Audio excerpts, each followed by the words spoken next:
자, 이제 이야기를 계속해 봅시다. 오늘 아마 좀 괜찮은 결론에 도달할 수 있을 겁니다. 아, 지긋지긋한 이 문장 또 나왔습니다. 죽이기도 많이 죽이네. 자, The man killed a woman with a knife라는 문장을 또 가져왔습니다. 여러분을 축복할 때까지 지겹더라도 반복하는 마음 자세. 자, 제가 여기서 미친 척하고 말이죠. 자, 지금 제가 키노트 애니메이션을 이용해서 with a knife를 지워버리겠습니다. 자, 까만색으로 지워버렸어요. 어떤 일이 벌어졌을까요? 무슨 일이 생겼는가?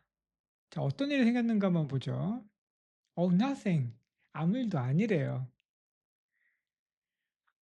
자, 아까 얘기한 대로 with a knife를 갖다 지워버렸더니 he killed a woman만 남았잖아요. 주어 동사 목적어 그대로 있다. 그 다음 제가 뭐라고 썼냐면 형용사든 부사든 얘들은 문장 성분이 될 수 없고 문장 성분이 될 수 없고 오직 자, 시다바리일 뿐이다라고 하는 자극적인 표현을 쓰고 있습니다. 자, 시다바리? 시다바리? 지워버려도 아무 문제 없다. 좀 불편할 뿐이다. 이렇게 얘기를 하고 있군요.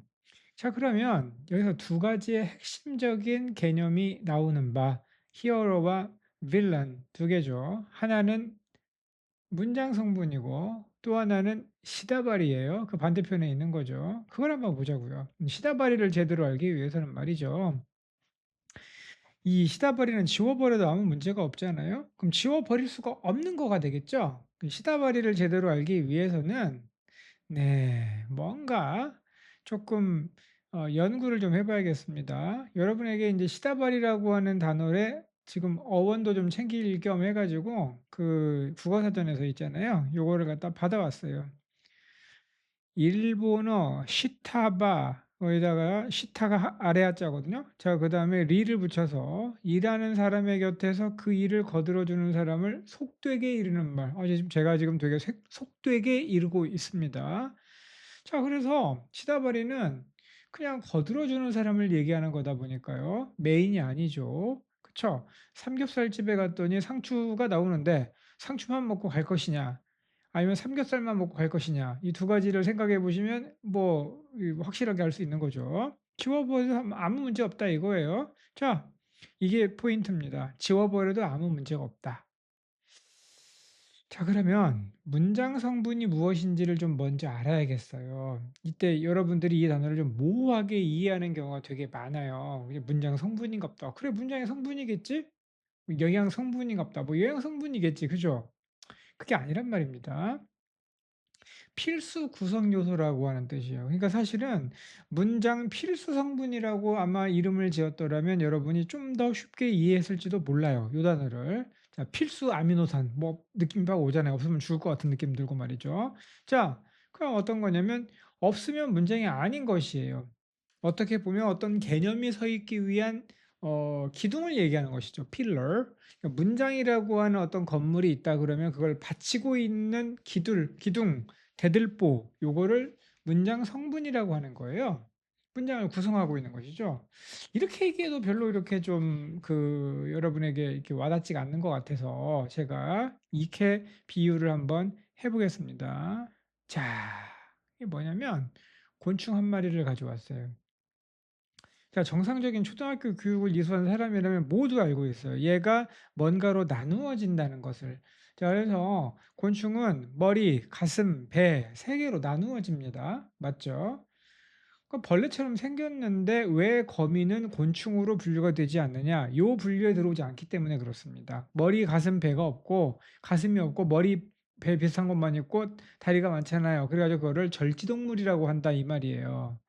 그러니까 이 기준이 되게 중요한 거죠. 자, 머리에 해당하는 게 문장을 지배하는 주어예요. 자, 얘는 명사가 될 수 있습니다. 자, 밑에 가슴에서 심장이 쿵쾅쿵쾅 뛰어요. 동사예요. 얘는 영어에도 동사가 있습니다. 우리말은 서술어라고 부릅니다. 딱 같은 건 아니지만. 자, 목적어. 명사만 될 수 있습니다. 자, 명사 중요하죠. 지금 가장 중요한 문장의 기둥 중에 네 뿌리가 있는데 그 네 기둥 중에서 뭡니까? 두 개를 지금 아니 무것도 모자라서 3 개를 지금 명사가 차지하고 있습니다. 독일어는 문장 중간에 있다 하더라도 명사는 대문자로 시작을 합니다. 중요하다 이거예요. 바로 알아볼 수 있도록. 자, 그래서 주어, 동사, 목적어, 보어 딱 4 개예요. 그리고 목적어, 보어가 함께 나오는 거를 갖다가 인제 오형식이라고 그러는데 그 좀 약간 베리에이션 있죠. 목적어가 2개 나오는 거를 갖다가 사형식이라고 부르고 약간 몇 가지의 바리에이션이 있긴 하지만 말이죠. 어쨌든 그렇습니다. 문장 성분은 이렇게 필수적인 거라서 얘가 빠지면 문장 자체가 성립을 하지 않아요. 특히 위에 있는 주어, 동사는 반드시 들어가야 됩니다. 본격적으로 동사편을 수업을 하면 이 얘기를 좀 더 하고 시작을 하겠지만 어쨌든 문장 성분은 이런 걸 얘기하는 거예요. 그러면 드 모르강의 법칙으로 문장 성분이 아닌 것들은 전부 시다발이에요. 이 문장 성분들을 도와주기 위해서 있는 것이지 시다바리가 문장 성분의 위치를 차지하는 이런 경우는 없습니다. 자, 이제 여기까지 이해되셨죠? 자, 시다바리라고 우리가 얘기한 것, 바로 아까 얘기한 그 수식하는 어구에 불과하다, with a knife가 그러하다라고 얘기하는 거는 여기에 들어가지 않는다는 거예요. 자, 그러면 아까부터 계속 제가 간질간질하게 뭘 쓰고 있냐면 한정이라는 단어를 사용하고 있는데 요 단어도 영어 공부를 처음 하는 사람들이 어렵게 다가오는 그런 용어예요. 그래서 지금 나온 김에 한정이라는 단어가 지금 나왔기 때문에 자, 요 단어가 수식한다는 말과 같다는 것을 여러분에게 알려드리고 그다음에 가끔씩 제한이라는 단어가 문법책에 나오는 경우가 있어요. 관계대명사 편에 가면 관계사의 제한적 용법, 관계사의 비제한적 용법, 계속적 용법 이런 말이 나오거든요. 자, 그래서 이 제한이라고 하는 단어가 뭔지 조금만 이해하게 되면 대번에 딱 이해가 되는데 여러분이 이것 때문에 굉장히 어렵게 느껴진단 말이에요. 어쩔 수가 없습니다. 좀 약간 한자 공부를 좀 해야 돼요. 꾸며준다는 뜻이에요. 자, 근데 이렇게까지 얘기하면 조금 뭐 아직도 잘 와닿지 않는 것 같아서 좀 더 저속하게 화장빨이라는 단어를 한번 써보겠어요. 시다와리는 화장빨, 한정어구는 화장빨. 야, 우리가 화장은 이것저것 바꿀 수 있지만 그 밑에 있는 베이스는 바꿀 수가 없는 거잖아요. 그 베이스에 해당하는 것, 원판, 예? 태어날 때부터 타고난 원판, 이거에 해당하는 거가 문장 성분이고 그 위를 잠깐 덮었을 뿐이다 이거죠. 자, 그래서 한정한다는 말은 먼저 이렇게 해보겠습니다. 여러분 조심하셔야 되는 게 보통 한정한다는 말은 리밋한다는 거잖아요. 여기까지 딱 자르는 걸 얘기하는 거잖아요. 원래 그 뜻에서 나왔어요. 하지만 여러분이 알고 있는 그 뜻은 아니에요. 백인 한정 선착순 판매 아닙니다. 여태 문법 교과서에서 나오는 한정이라고 하는 말은 모호한 것을 갖다가 분명하게 정해준다는 뜻이에요. 아까 여기 위에 있는 한정이라는 말과 제한이라는 말하고 지금 다 공통점이 끝 한자가 들어가 있거든요. 한이 끝이란 뜻이에요. 끝. 끝은 뭐냐면 경계 이런 말입니다. 경계를 정해준다는 뜻이에요. 느낌 딱 오세요? 여기에서 출입 제한 구역에서의 제한도 아님에 유의할 것이라고 제가 재미있게 썼잖아요. 이 말의 의미는 뭐냐? 모호한 것을 정해준다는 거예요. 좀 나중에 스포일을 럴를 좀 때리자면 말이죠. 여러분이 고등학교 1학년 언어 시간 첫 번째 문법 배울 때 뭐라고 나오냐면 언어의 특성 몇 가지 쭉 나옵니다. 그중에서 뭐라고 나와 있냐면 언어의 연속성이라고 하는 단어가 나와요. 그거에 대한 대답이에요. 엄청나게 무수한 가시광선의 파장이 있어요. 자, 빨간색하고 오렌지색하고 두 가지 색이 좀 비슷해 보일 수 있어요. 어디부터가 오렌지색이고 어디까지가 빨간색이야 라고 하는 거에 경계를 확실하게 정해준다는 뜻을 갖고 있어요. 그럼 뭐가 달라지는데? 자, 그러면 여기에 있는 깃발은 빨간 깃발이라고 해서 빨간이라는 형용사를 가져오게 되고, 자, 이건 오렌지색이군이라고 해서 오렌지색이라는 또 다른 색깔의 묘사하는 방법을 가지게 되기 때문에 그거를 분명하게 정해준다는 그런 의미에서 일본인들이 이렇게 이름을 지었어요. 일본인들은 제가 생각할 때는 그렇게 어렵다고 생각하지 않을 것 같아요. 이 단어를. 일본 애들은 한자를 기본적으로 외우거든요. 자기들 언어가 매우 좀 그 문자가 언어라기보다는 문자가 좀 더 급이 낮아가지고 한자를 갖다 병용해서 쓰기 때문에 아마 이 삼천자 정도는 다 알고 있기 때문에 그런 정도의 사람이라면 끝 한자라고 하는 느낌이 팍 올 텐데 여러분 대부분의 우리 한국인들에게 이 한이 끝 한자라고 하는 단어로 이렇게 그 원초적인 의미로 이해되는 경우는 별로 없는 것 같아요. 자, 아무튼 간에 이렇게 깔끔하고 상큼하게 정리를 좀 해 보고요. 아무튼 이해가 안 되면 외우세요. 한정한다는 말은 문법에서 꾸며준다는 말이다. 제한한다는 말도 같다. 수식한다는 말도 같다. 페인트 칠을 하는 거다. 자, 계속 모호한 경계를 분명히 해준다는 한자 그대로의 뜻이라는 거 방금 설명드렸고요. 자, 여기에서 인제 이 왜 이렇게 공부를 제가 이렇게 하라고 하느냐 하는 거에 대한 좀 답이 나와요. 예컨대 분사의 한정적 용법이라고 우리가 얘기했을 때에는 아주 쉽게 풀어줄 수 있어요. 분사가 뭐 한다는 거예요?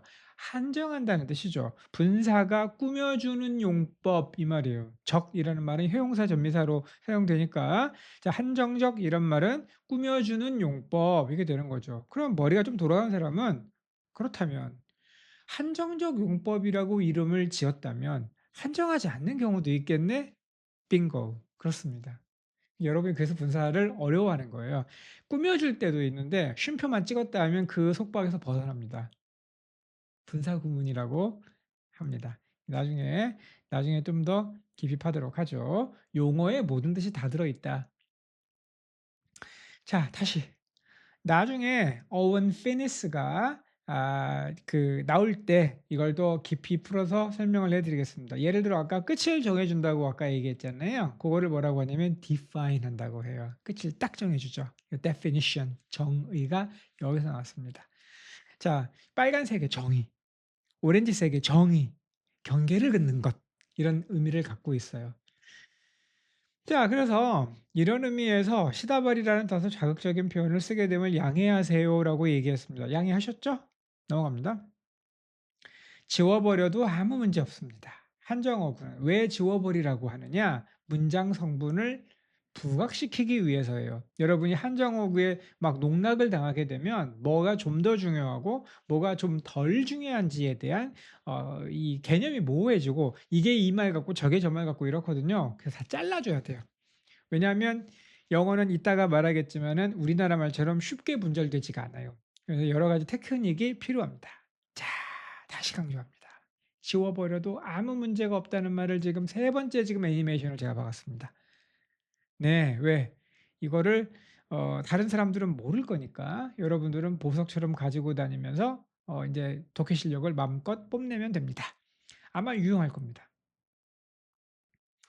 자, 그러면 시다발이라며, 한양발이라며, 그러면 본색을 드러나게 만들어야 될 거 아니야. 아예 지워버리면 될 거 아니야. 그치? 앞으로 이렇게 우리 약속을 하는 거예요.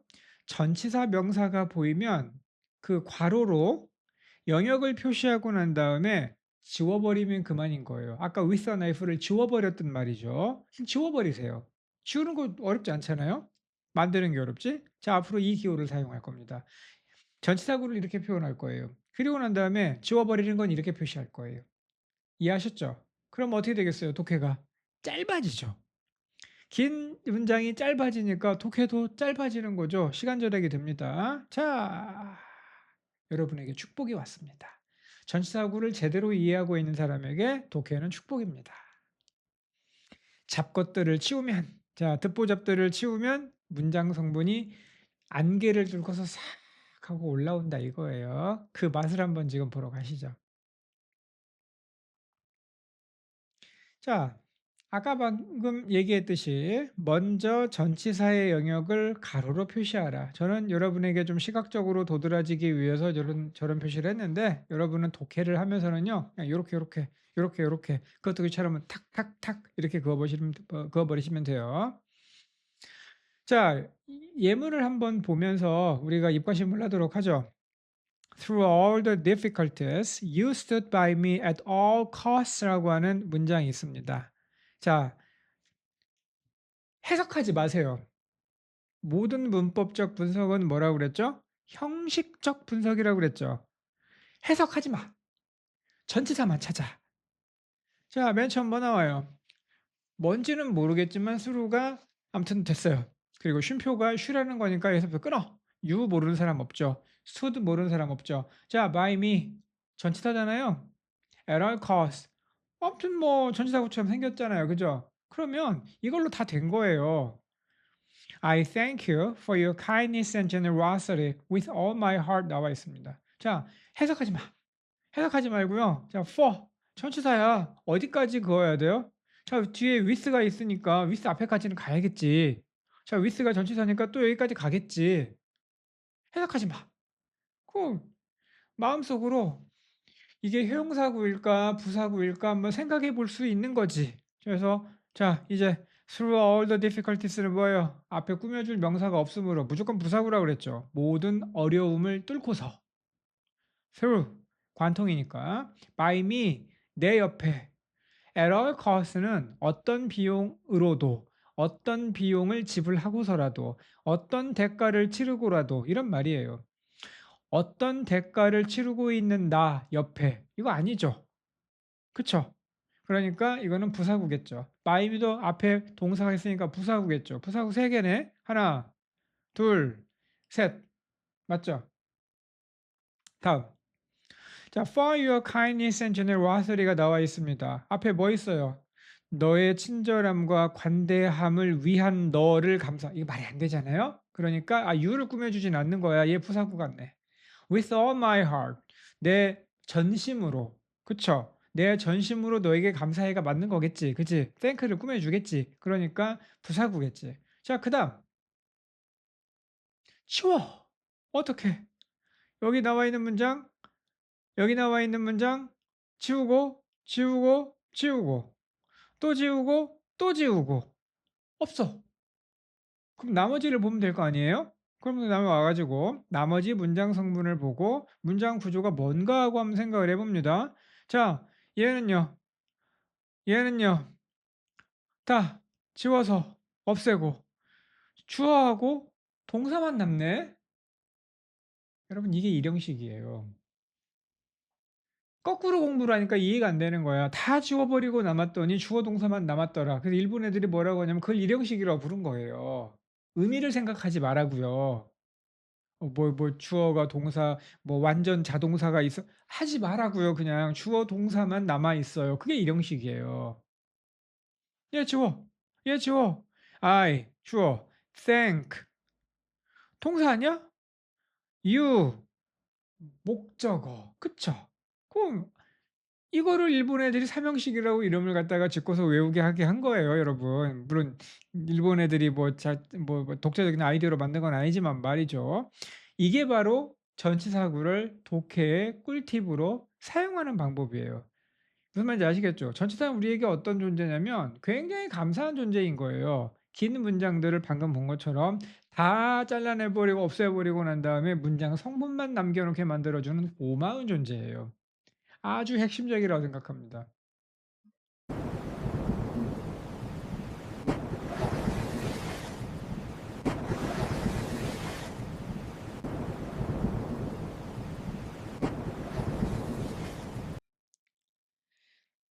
전치사구를 다시 한번 정리해 보도록 하겠습니다. 자, 전명구의 품사는 형용사 부사이다. 콜. 형용사든 부사든 수식어구에 불과하다. 앞으로 한정어구란 말을 많이 쓰겠습니다. 문장 성분이 아니다. 그러니 전치사구의 영역을 확인한 후 마음속으로 지운다. 마음속으로 지워야지 그냥 지우면 안 되죠. 한정 어구를 발라내면 숨어있던 문장 성분이 분명히 드러날 것이다. 전치사구는 독해에서의 축복이다. 어디서 끊어지는지를 등대처럼 표시해준다. 여러분 전치사가 나오면 무조건 그 앞에서 슬래시로 끊어버리는 습관을 들이십시오. 전치사구는 독해에서의 축복이다. 긴 문장을 짧게 만들어주니까. 여러 번 반복해서 보시면서 숙지하십시오.